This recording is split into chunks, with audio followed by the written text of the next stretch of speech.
Yeah, we're doing it. We're exclusively broadcasting from the Spirit Halloween parking lot. And by we, I mean me and this selfie stick. We are in a bubble, as I was mentioning before, but what are some things that you can do to start figuring out just whether or not this company that you're investing in is a bubble? First, we're seeing that the Bluetooth beacon data is not really adding up. A couple of the experiments that I've done are showing me that these companies don't really know how to discern between a set of Bluetooth beacons that correspond to one individual and a set of Bluetooth beacons that correspond to different individuals in a group. So pretty much one person can walk in with 4 Bluetooth devices, but they're coming back to you saying, oh, you got foot traffic for 4 people. So you make bad business decisions. The next thing is the point of sale data and the valuations. If you're looking at point of sale data and you start adding stuff up and you're only bringing in a certain amount of money, but these companies are way overvalued, where is that value coming from? Well, I think we figured out by now that value is coming from random things that they are just assigning random values to. These valuations are highly inflated, so when we are investing in something, we think that we are getting a chunk of a giant pie, when really we're just getting a giant chunk of air. It's almost like cotton candy, right? Digital cotton candy. It's this giant thing they give you on the little cone at the fair, but in actuality, if you were to smush it down, it's just like a chunk of sugar this big. That's pretty much what's going on.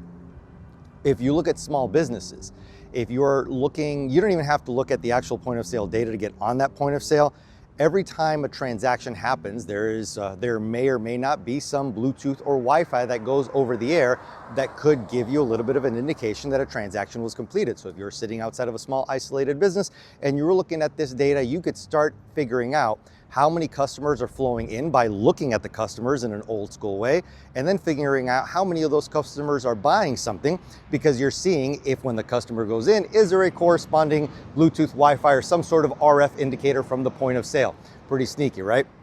That'll prevent you from investing in a business that has a ton of people standing outside but nobody buying anything. And of course, how could I forget the impressions per conversion with online stuff? You could have a business that has 1 billion followers, but their conversion rate is very low. If you look at all the traffic, it's just bots chatting, saying the same thing over and over again, regurgitated comment after regurgitated AI comment from profiles that have no pictures of some sort of default AI picture.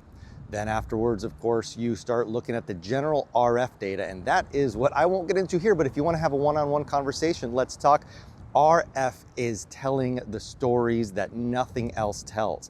RF data cannot easily be manipulated. RF data cannot hide. It is available to everybody.